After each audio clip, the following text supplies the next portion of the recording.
నమస్తే, welcome to I dream. నేను వినంది. వాళ్ళ మనతో పాటు స్టూడియోలో ఉన్నారు ప్రముఖ ఆధ్యాత్మికవేత్త డాక్టర్ అనంతి లక్ష్మి అమ్మగారు. అమ్మ నమస్తే. అమ్మ నమస్తే తల్లి. ఎలా ఉన్నారు? నేను బ్రహ్మాండంగా ఉన్నా, మీరు ఎలా ఉన్నారు? నేను కూడా బాగున్నా అమ్మ. అమ్మ, అసలు ధనత్రయోదశి రోజు బంగారం కొనాలి అంటారు. బంగారం కొంటేనే అమ్మవారి ఇంటికి వస్తుందా? బంగారం కొనాలి అని ఎక్కడుందమ్మా? నాకు తెలిసి నేను చదివిన వరకు శాస్త్ర గ్రంథాల్లో ఎక్కడా కూడా ధనత్రయోదశి నాడు బంగారం కొనమని లేదు. మరి ఎందుకు వచ్చింది అంటే ధనత్రయోదశి ఎందుకు వచ్చింది అంటే, దక్షిణ దేశంలో మనకి సంక్రాంతి పెద్ద పండగ అయినట్టే ఉత్తర దేశ వాసులకు అందరికీ దీపావళి ప్రధానమైన పండగ. వాళ్ళు 5 రోజులు చేసుకుంటారు, మన సంక్రాంతి 5 రోజులు చేసుకున్నట్టు. పైగా వ్యాపారస్తులు కొత్త పుస్తకాలు మొదలు పెడతారు. వాళ్ళ అకౌంట్లు రాసుకునే పుస్తకాలు, చిట్టా ఆవర్జాలు అంటారే, దస్త్రాలు మొదలు పెట్టేది దీపావళితో. అంటే ఒకప్పుడు ఆశ్వయుజ మాసంతో కొత్త సంవత్సరం ప్రారంభమవుతూ ఉండేది. అందువల్ల కొత్త సంవత్సరం మొదలైంది కనుక అప్పటి నుంచి వాళ్ళు లెక్కలు మొదలు పెడుతూ పాత సంవత్సరం లెక్కలన్నీ చూసుకుని ఉన్న లాభాన్ని మరి ఏ రకంగా వాళ్ళు లాభాన్ని దాచిపెట్టుకోవాలి. ఎప్పుడూ కూడా లాభం వచ్చిందంటే కొంత పెట్టుబడిలో పెడతారు, కొంత అసెట్గా దాచుకుంటారు. వ్యవసాయదారులు అయితే పొలం కొంటాలు లాంటివి చేస్తారు. వ్యాపారస్తులు పొలం కొంటే వ్యవసాయం చేయరు కదా, ఏం చెయ్యాలి? వెంటనే మార్చుకోవడానికి అనుకూలంగా ఉంటుంది కనుక బంగారం రూపంలో కొనిపెడతారు. అది అలవాటైపోయి ఈ వ్యాపారస్తులు, ముఖ్యంగా మీరు గుజరాత్, మార్వాడి ఈ ప్రాంతాల్లో చూసినట్టయితే అసలు దీపావళి ధూమ్ధామ్గా చేస్తారు. టపాకాయలు కాల్చడం అనేది రెండో భాగం. ముందరి నుంచే అసలు దానికి వాళ్ళు చేసేటటువంటి ప్రిపరేషన్ ఇట్లా ఉండదు. ఇళ్ళన్నీ కొడుకోవడాలు, శుభ్రాలు చేసుకోవడాలు, అందరినీ పిలుచుకోవడాలు, అసలు ఒకళ్ళకొకళ్ళు బహుమానాలు ఇచ్చుకోవడాలు, వాళ్ళకున్నటువంటి వైభవాన్నంతా, ధనాన్నంతా కూడా, సంపదనంతా, ఐశ్వర్యాన్నంతా చూపించేటటువంటి కాలం అది. అప్పుడు మిగిలినటువంటి లాభాలు ఏవైతే ఉన్నాయో వాటిని పెట్టుబడికి పెట్టగా మిగిలినటువంటి వాటిని ఏ రూపంలో దాచుకోవాలంటే బంగారం రూపంలో దాచుకోవడం మొదలుపెట్టేవారు. అది ఎలా అయిపోయిందంటే తప్పనిసరిగా ఆనాడు బంగారం కొనాలని అలవాటు వచ్చింది. ఇంకా అప్పటికి అమ్మవారు పుట్టలేదు, లక్ష్మీదేవి అమ్మవారు పుట్టలేదు, అప్పటికి పుట్టలేదు. అమావాస్య నాడు కదా ఆవిడ పుట్టింది, దీపావళి అమావాస్య నాడు. అందుకు కదా ఆ రోజు పూజ చేస్తాం, ముందరే కొనుక్కోవడం దేనికి, ఇలా పెడతారు. మరి ధనత్రయోదశిలో ధన అన్న పేరు వచ్చింది కదా, అందువల్ల కొనాలని కొంతమంది పిచ్చి ఆలోచన. అంటే కానీ ధన అన్నది ధన్వంతరి పుట్టినరోజు. అది ధన్వంతరిలో ధన ఉంది.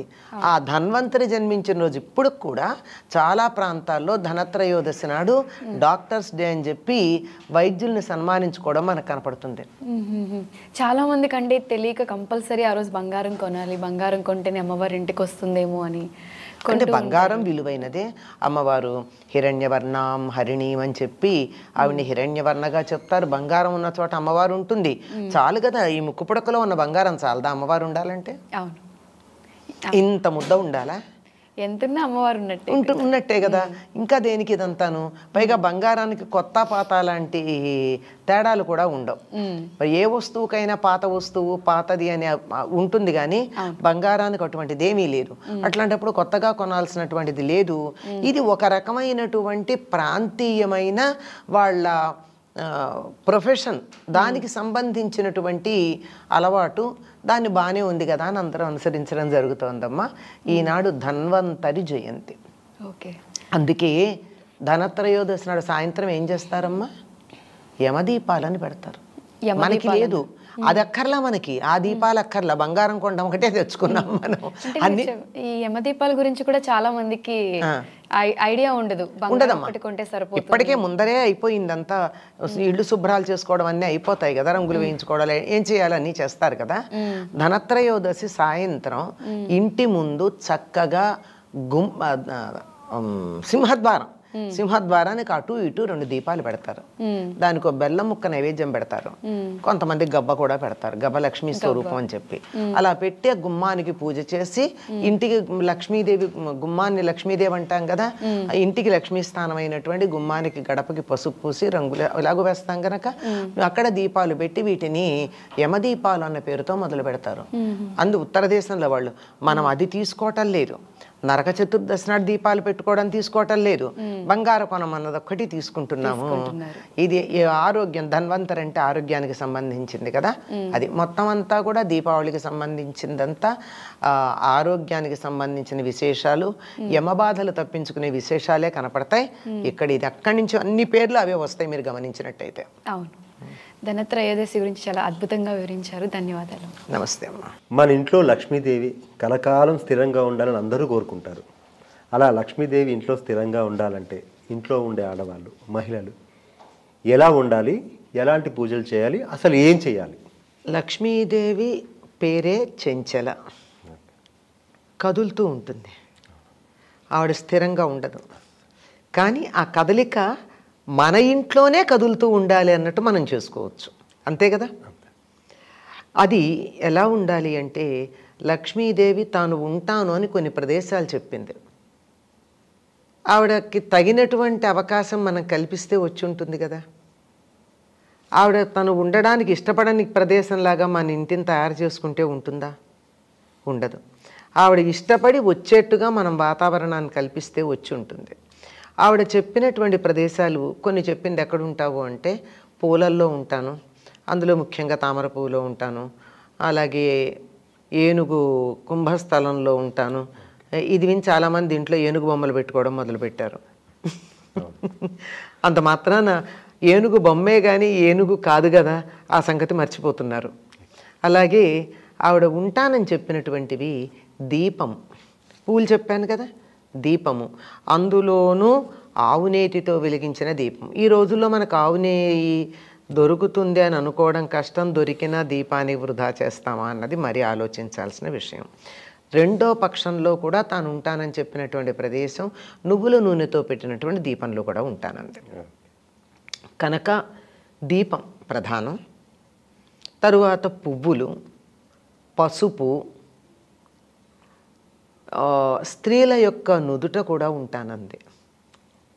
వీటితో పాటుగా ఎక్కడ శుచి ఉందో అక్కడ మాత్రమే ఉంటుంది ఆవిడ. శుచి లేనటువంటి చోట లక్ష్మీదేవి ఉండదు. ఇప్పుడు నేను చెప్పినవి కొన్ని మాత్రమే ఆవిడ ఉంటానని చెప్పినవి.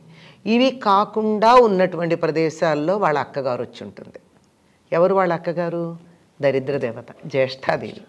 ముందు ఈవిడ ఇలాంటి చోట్ల ఉంటుంది. ఇంకా శౌచం అంటే దీపం పెట్టమంటే పెట్టేస్తారని అనుమానం ఏం లేదు. లక్ష్మి వస్తుందంటే కిలోల కిలోల నూనె తెచ్చి దీపం పెడతారు, ఎందుకంటే బోల్డ్ వస్తుంది కదా అని ఆశ. పూలు అంటారా, అవి కూడా కిలోలు కొని తెచ్చి పెడతాం కాదు. వీటన్నిటికన్నా ప్రధానంగా ఇంట్లోకి వచ్చాక కదా దీపమును పూలు చూసేది. అసలు ముందేం చూడాలి? శౌచము, శుచి. శుచి అనగానే చాలామంది ఏమనుకుంటారు, ఇల్లు శుభ్రం చేసుకుంటే చాలనుకుంటారు. ఇల్లు శుభ్రం చేసుకుంటే సరిపోతుందా అండి? మనసు కూడా శుభ్రంగా ఉండాలి, ఒళ్ళు శుభ్రంగా ఉండాలి. బాహ్య అభ్యంతర శుచి. మనం పూజలు చేసేటప్పుడు ముందర ఏం చెప్పుకోండి, బాహ్యాభ్యంతర శుచి అన్నాం. బాహ్య శౌచం, అభ్యంతర శౌచం. బాహ్య శౌచం అంటే పరిసరాలు శుచిగా ఉండాలి. పరిసరాలు శుచిగా ఉండి ఏ భ్రాసిలాగా ఆడవాళ్ళు ఉంటే ఏం బాగుంటుందండి? మగవాళ్ళు ఎట్లా ఉన్నా ఎందుకో పట్టించుకోరు, కానీ శాస్త్రంలో వాళ్ళు కూడా ఎట్లా ఉండాలో చెప్పబడింది. మనం రాను అన్నీ ఆడవాళ్ళకే పరిమితం చేసి ఎట్లా ఉండాలో మగవాళ్ళ సంగతి చెప్పడం మర్చిపోతున్నాం. అయినా వీధమ్మడి తిరిగేవాడి సంగతి మనకెందుకు, ఇంటి పట్టున ఉండేవాళ్ళ సంగతి కదా. ఇల్లు ఇల్లాలు అన్నారు కదా, అంచేతి ఇల్లంటేనే ఇల్లాలు, ఇల్లాలంటేనే ఇల్లు. పెళ్ళైతేనే ఓ ఇంటివాడు అయ్యాడు అంటారు తప్ప పెద్ద బిల్డింగ్ కట్టుకుంటే ఇంటివాడు అయ్యారు అనరు. కనుక ఇల్లాలు, ఆ ఇల్లాలు శుచిగా ఉండాలి, మనసు శుచిగా ఉండాలి. శుచిగా ఉండడం అన్నది ఏం చెయ్యాలి అంటే, శుచి సాధారణంగా ఆడవాళ్ళు అన్ని పనులు చేయడం మీద శ్రద్ధ పెట్టి తమను గురించి తాము పట్టించుకోరు. ఇది లోకంలో సహజం, ఈరోజు కూడా నడుస్తూ ఉన్నటువంటి విషయం. అందుకే వాళ్ళకి ప్రత్యేకంగా నియమం చెప్పాల్సి వచ్చింది. స్నానం చేసి అక్కడే ఎక్కడో పెట్టుకున్నటువంటి కుంకం ఒకటి అద్దంలో చూసి చూడకుండా ఇట్లా పెట్టుకుని ముఖాన కుంకం పెట్టుకున్నామని వచ్చేసి గబగబా వంట పూజ చేస్తారు. అట్లా చేస్తే అమ్మవారు ఎప్పుడూ సంతోషించదు. చక్కగా అద్దం చూసుకునే బొట్టు పెట్టుకోవాలట, అదొక ప్రత్యేకమైనటువంటి నియమం. కుంకుమ ధరించేటప్పుడు అద్దంలో చూసుకుని పెట్టుకోవాలి. ఎదురుగా మనకి ఎక్కడ పెట్టుకుంటున్నామో తెలిసి పెట్టుకున్నా పర్వాలా. అలాగే తల దువ్వుకునేటప్పుడు అద్దం చూసే తల దువ్వుకోవాలట. రోజు పాపిడి తీసుకోవాలట. పాపట లేనటువంటి ఇంట్లోకి ఆవిడ రానంది. పాపిడి తీసుకుని ఉండాలి. ఆ తరువాత బొట్టు దువ్వుకోవడంతో పాటుగా కాటుక పెట్టుకోవడం, తలలో పూలు పెట్టుకోవడం, ఇంకా వీలైతే కాళ్ళకు పసుపు రాచుకోవడం, నగలు ఏమన్నా ఉంటే అలంకరించుకోవడం, ఇవన్నీ చేసి వెళ్ళి కూర్చుని పూజ చేస్తే ఆవిడ సంతోషిస్తుంది తప్ప వీళ్ళు మడి బట్టో శుభ్రమైన బట్టో అని మాసిపోయినటువంటిది, నల్లగా ఉన్నటువంటిది, చిరిగిపోయినటువంటిది, ఏదో వంట అయ్యాక మేము బాగా ఉంటానులే అని చెప్తూ ఇలాంటి పిచ్చి పిచ్చిగా లక్ష్మీదేవి రాదు. ఆ దరిదాపుల్లోకి రాదు. మాసిపోయిన చిరిగిపోయిన బట్టలు కట్టుకున్న చోటికి రాదు. కనుక ఆడవాళ్ళు స్నానం చేసి చక్కగా అలంకరించుకున్న తర్వాత మాత్రమే పూజ చెయ్యాలి అనేది నియమం అండి. అప్పుడే లక్ష్మీదేవి వస్తుంది. సరే, బాగా భౌతికంగా అలంకరించుకున్నాం సరిపోయిందా అంటే మనసులో కూడా ఉండాలి కదా శౌచం. శుచి మనసులో కూడా ఉండాలి. అంటే ఎటువంటి కోపతాపాలు లేకుండా ఉండాలి. చిర్రుబుర్రులాడేటటువంటి ఇంట్లోకి అమ్మవారు రానని చెప్పింది. దెబ్బలాడుకునే ఇంట్లోకి, చెడు మాటలు మాట్లాడుకునే ఇంట్లోకి ఆవిడ రాదట. అందుకని మన ఇంటికి లక్ష్మి రావాలి అంటే చక్కగా నవ్వుతూ ఉండాలి, మనసు ప్రశాంతంగా ఉంచుకోవాలి, అందరితోనూ ప్రేమగా మాట్లాడుతూ ఉండాలి. పైగా ఆడవాళ్ళు కళ్ళనీళ్ళు పెట్టుకోకూడదు. కలకంటి కంట కన్నీరులికిన ఇంట సిరి తానుండ నొల్లదు అన్నారు. ఏ ఆడపిల్లైనా కంట నీరు పెట్టుకున్నదంటే ఆ ఇంట్లో లక్ష్మీదేవి రాదట. ఇక్కడికి నేను రాకూడదు, నేను వెళ్ళిపోతున్నాను. అంటే అది భార్య కావచ్చు, తల్లి కావచ్చు, కూతురు కావచ్చు, చెల్లెలు కావచ్చు, కోడలు కావచ్చు, ఎవరైనా కావచ్చు. ఇంట్లో ఆడపిల్లల కంటి వెంట నీరు రాకూడదు.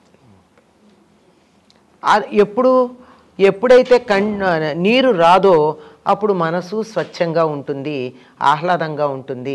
కనుక స్త్రీలని చాలా జాగ్రత్తగా చూసుకునే ఇంటికే సంపద వస్తుంది తప్ప మరో చోట ఉండదు. ఇది స్త్రీలు ఎలా ఉండాలని మీరు చెప్పారు. నవ్వుతూ ఉండాలి, ప్రేమగా ఉండాలి, ఇవన్నీ. అంతేకాదండి, లక్ష్మీదేవి ఇంట్లోకి రావడానికి భయపడి పారిపోయేది శౌచం అన్న చోట ఇంట్లో బూజులు వేలాడితే రాదావిడ. బూజు ఉండకూడదు. అదేవిధంగా చిరిగిపోయిన బట్టలు, విప్పేసిన బట్టలు, పాచి బట్టలు అలా కుప్పలుగా ఉంటే రాదు. ఏ బట్టలైనా చక్కగా మడత పెట్టి ఉండాలి. ఏ వస్తువైనా దానికి తగినటువంటి ప్రదేశంలో ఉండాలి. ఏదైనా సరే లక్ష్మి అంటే మనం డబ్బని మాత్రమే అనుకుంటున్నాం. డబ్బు బోలుడు ఉన్నంత మాత్రాన మనకి ఏమిటండి లాభం? దాన్ని అనుభవించే స్థితి ఉండాలి కదా. ఆ అనుభవించే స్థితి ఉండాలి అంటే దానికి తగినటువంటి వాతావరణాన్ని కలిగించేటటువంటి అన్ని రకాలన్నీ కూడా మనం లక్ష్ములుగానే చెప్పాం. అటువంటి లక్ష్మి మన ఇంట్లో ఉండాలంటే ఇంటిల్లిపాది ఆనందంగా ఉండాలండి. ఎవ్వరూ చెడు మాటలు మాట్లాడకూడదు, తిట్టుకోకూడదు, దెబ్బలాడుకోకూడదు, ఫ్లయింగ్ సాసర్స్ ఉండకూడదు ఇంట్లో. అంటే భోజనాలు చేసేటప్పుడు కోపం వచ్చి ప్లేట్లు ఇలా గిరాటేస్తూ ఉంటారు చాలామంది. ఆ ఇంట్లోకి పొరపాటును కూడా లక్ష్మీదేవి రాదు. ఉన్నా అమ్మ నేను ఎడుతున్నాను నువ్వు ఉండక్క అని చెప్పి పెడుతుంది, అక్కగారు వస్తుంది. అందుకని ఆ విధమైనటువంటి జాగ్రత్తలు తీసుకోవాలి. అందరూ డబ్బు బాగా రావాలంటే ఏం చెయ్యాలి అంటే ఎలాగో సంపాదించాలని తాపత్రయపడతారు. కానీ మనం ఈ రకంగా ఉంటే డబ్బుతో పాటు మనం సంపాదించిన డబ్బుని కూడా అనుభవించే స్థితి మనకు వస్తుంది. ఉన్నా చాలామంది కోట్లు బ్యాంకుల్లో ఉంటాయి, ఎక్కడో వరదలో వానలో చిక్కుకుపోతారు, మంచినీళ్ళు దొరుకుతాయా లేదా అని బాధపడుతూ ఉంటారు. ఆ స్థితి రాకుండా ఉంటుంది. మనకి ఏది కావాలంటే అప్పుడు ఎంత కావాలంటే అంత అందుబాటులోకి వస్తూ ఉంటుంది. చెప్పులు ఒక క్రమంలో ఉండాలి. ఎడాపెడా ఉంటే ఆయన గారు వస్తారు, శనేశ్వరుడు, అమ్మగారు రాదు. కనుక ఇటువంటి నియమాలు కనుక పాటించినట్టయితే ఆ ఇంటికి లక్ష్మీదేవి వచ్చి స్థిరంగా కూర్చుంటుంది. చాలా చక్కగా చెప్పారమ్మా, ధన్యవాదాలు. నమస్తే. And for more videos, Please subscribe to iDream. Please subscribe to iDream. Please subscribe iDream. And please subscribe to iDream. For more videos, subscribe to iDream. please like, share and subscribe to the channel. Congratulations, iDream. Subscribe to iDream. Subscribe to iDream. So subscribe to iDream Media. iDream ki iDream team andarki huge congratulations. Please subscribe iDream Media. Please subscribe to iDream. Subscribe iDream. Please subscribe to iDream. I dream అంటే నా కళల channel subscribe చేసుకున్న నోరు తిరుగుతలేదు. మీరైతే గంట గుర్తు కొట్టండి. For more such videos, please subscribe to iDream. Subscribe to iDream. Please subscribe to iDream. Please subscribe iDream Media. Please do subscribe to iDream. Please subscribe to iDream Media. For best entertainment and information, please subscribe iDream. And don't forget to subscribe to iDream.